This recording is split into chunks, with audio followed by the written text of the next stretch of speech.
Yo, what is up, everybody? It is Riley's Redzone here with another weekly NFL game picks video. Last week I went 7-7, so 500. Not very good, one of my worst weeks, but I'm still very positive on the season. A lot more wins than losses. So for this week, follow my Twitter if you have not already. You can see it down there at Riley Redzone, where I actually post who I'm picking for the Thursday games, because I generally don't put the videos out before then, because I want to see if there's any last minute injuries, anybody, put on a reserve list, anything like that.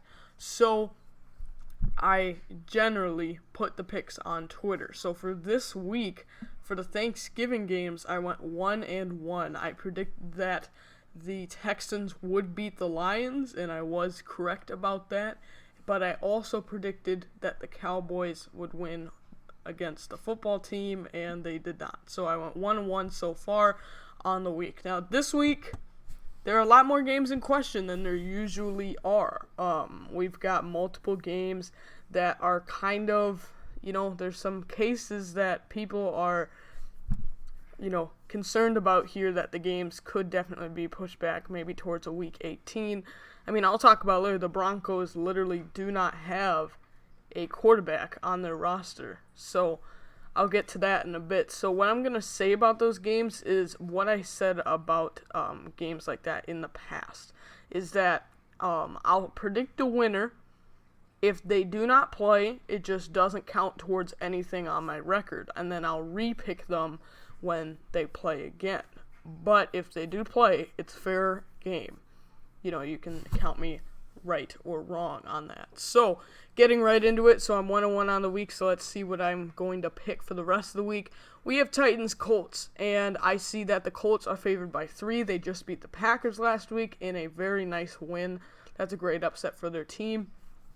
But I honestly think the bigger momentum here is with the Titans. They just beat the Ravens. They seem to have kind of a rivalry with them now. I think they're really motivated overall. So I actually am going to pick the Titans to get an upset over the Colts. They just need to get Derrick Henry going, and I think they'll have a pretty good day.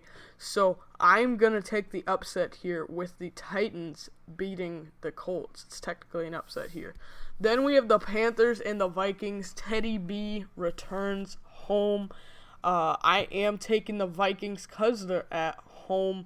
The defense definitely needs to show up today if they want to win. Vikings are going to give it to Dalvin Cook. We'll see what Teddy looks like playing against his former team. And also, since he didn't start last week, they had to start P.J. Walker. So they did get a win last week, so I will be interested to see what happens there. But I'm taking the Vikings. They are favored by 3. Then we have the Bills and the Chargers. Justin Herbert playing outstanding, but they just can't seem to get a win. They seem a lot of times, last week they beat the Jets, but they seem to a lot of times be so close but not quite get there. Bills are 4.5 favorites. I love the Josh Allen, Stephon Diggs connection. That is really good on offense. So I'm actually going to take the Buffalo Bills here. I think this one will be very close. I think Herbert will play well. Eckler is coming back from injury, but I overall think the Bills are the better team and get the win today. Then I have here the Browns and the Jaguars. I'm taking the Browns all day. I've mentioned it many times. They're one of the teams that I think is a little overrated possibly this season, but hey, they're winning football games, and when you play up against a team that might not be as tough like that, I think that's an easy win for them. Honestly, against the Jaguars here, I believe they're actually starting Mike Glennon this week. That's a blast from the past. Hasn't started in a few years, I believe, back when the Bears gave him a big contract and didn't do much with it. So that's concerning for them. So I'm going to take the Browns in this one. Once again, I don't love them for Super Bowl contention or anything like that, but hey, they're getting wins. So then the Giants and the Bengals. 2 bad teams, and one of them is even worse without their number 1 overall rookie pick, Joe Burrow. That was a terrible injury, hoping he can recover well. Ryan Finley, though, is just not it. I'm sorry.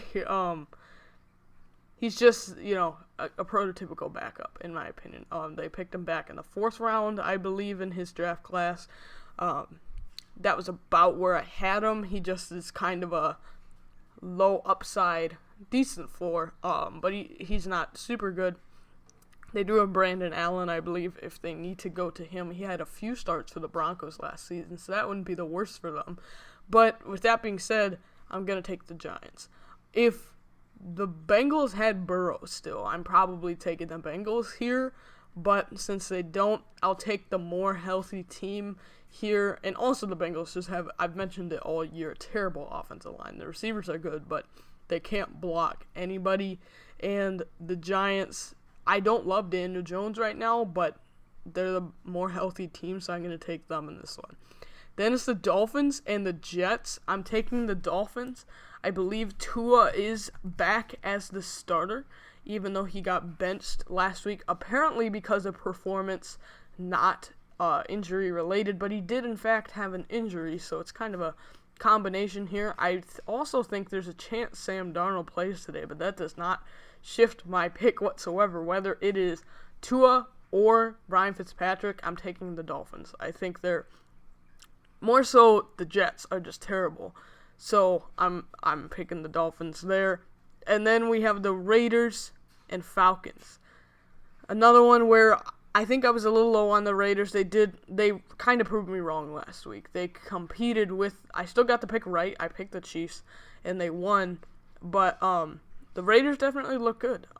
They looked a lot better offensively than I thought. They kind of were. Derek Carr's playing very well, and I like to see that. So I am going to pick them here over the Falcons. The Falcons are just kind of trying to get something going, testing out Raheem Morris, seeing if he could be a coach of the future. I think he's been okay, honestly. Like, if we need to go with him next year, would not be opposed to that, but they haven't had too many wins yet. Now, the Cardinals and the Patriots. The Patriots, every time it seems this year, you think they have the advantage. I pick them to win, and then it goes the other way. I thought they were going to beat the Texans last week, coming off, some games, and they ended up losing. I've picked them in multiple primetime matchups this year, and they've lost. And then every time they seem like they're, going to lose, they end up winning. So I don't really know in this one. I really like the Patriots coming into the season. I thought they were the best team in the AFC East still, even without Tom Brady. But that has not been the case. That it's easily been the Buffalo Bills. The Cardinals are very good. They're very good. Kyler is a stud. Their offense overall, super good. DeAndre Hopkins was a steal from the Texans. So I think I'm going to take the Cardinals here. They're coming off a Thursday night win, but this could definitely mark my words being upset for the Patriots. But I am going to take the Cardinals in this one. Then we have the 49ers and the Rams. The 49ers, injuries galore. I mean, and now, unfortunately, their stadium is in jeopardy kind of right now with everything going on in that county. So they might eventually have to move. And with all the injuries this year, it's just at this point, I'm going to say they probably, figuratively, I know tanking is not like a legit thing, I'd say. I think it's just kind of a thing that happens, to be honest. I don't know if many teams try to tank. It's definitely possible. But, I mean, we see it with the Jets pretty much every week. But they honestly, the best thing for them is just to lose the rest of the games, go get a guy like Zach Wilson would be an absolute fit for them, maybe even a Kyle Trask, but they definitely need just to lose out, kind of, in my opinion. Their season's over with all the injuries, unfortunately. Otherwise, their team would be pretty good, honestly. But not having Garoppolo or Kittle, that's a huge loss to them.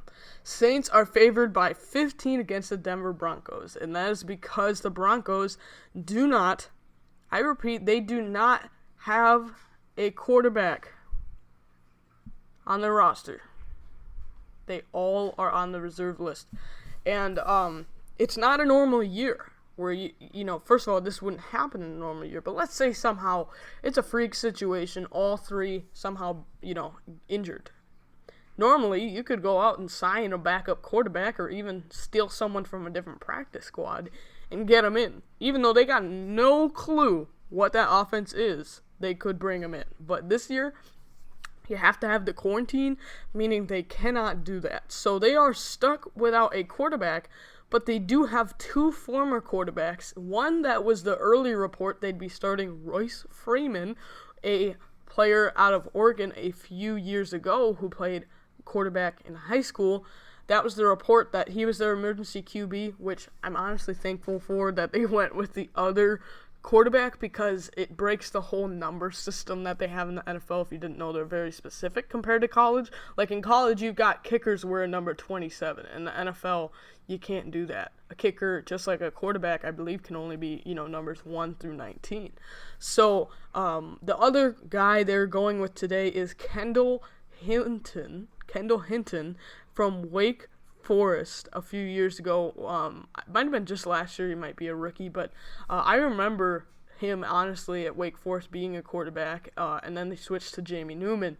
He was a quarterback, and then he switched to slot wide receiver, which is what he was here for the Broncos, but he is going to be their quarterback today. So the Saints they get the win. I know they're Drew Breesless. They have Taysom Hill, though. They're going to get the win today. They're favored by 15, so I'm going to take the Saints there. The Chiefs and the Bucks. This is maybe the best game of the week. I'm going to take the Chiefs. It's going to be super close. The Bucks always seem to, struggle and bounce back, though. So I could definitely see them winning. They lost last week against the Rams, so they could easily get a win this week, but I'm going to take the Chiefs here. Against the Bucks. They're favored by 3.5. I think that one's going to be a really good game. Sunday Night Football, Bears, Packers. They go back to Trubisky because Foles is hurt. Honestly, I've been on that idea for a few weeks. I haven't said it too much, but I think in one way, it didn't make sense to me to originally bench Trubisky, but it did get you a win at Atlanta. But after that, Foles got you a few more wins, and then he's been struggling. And I know he's played tougher teams compared to what Trubisky had, but you look at the statistics of how this offense does, and it's just a completely different team. So I am happy for Trubisky in that they're actually going to him. I think they will have some more success. Maybe not tonight, though, against the Green Bay Packers, who are very good. They're favored by 9. I'll take the Packers in that matchup, but we'll see who they pick as a starter next week for the Bears. So then the last two games. Well, for sure, one game is the Seahawks and Eagles.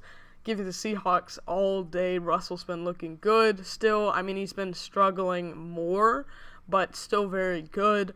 DK Metcalf, Lockett, that offense is very good. They just need to get the defense figured out, and I would hope they could tomorrow against Carson Wentz. He has the most interceptions in the league.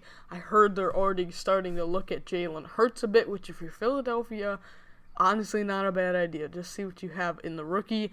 Ravens, Steelers. This is what I'm going to say here.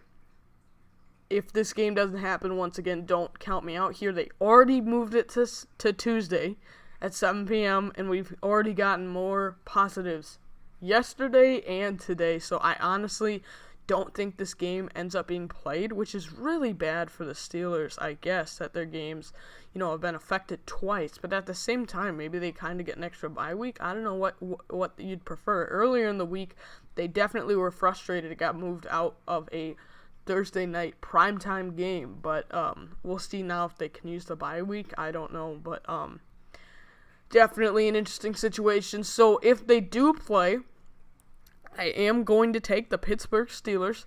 Now, they're favored by 8. I think that's a little high, to be honest. I guess it makes sense, though. I'm thinking in my mind, if they don't have Lamar Jackson, maybe that's about accurate, honestly. I'm kind of not thinking of that part there, but I personally believe this game will be moved to a Week 18.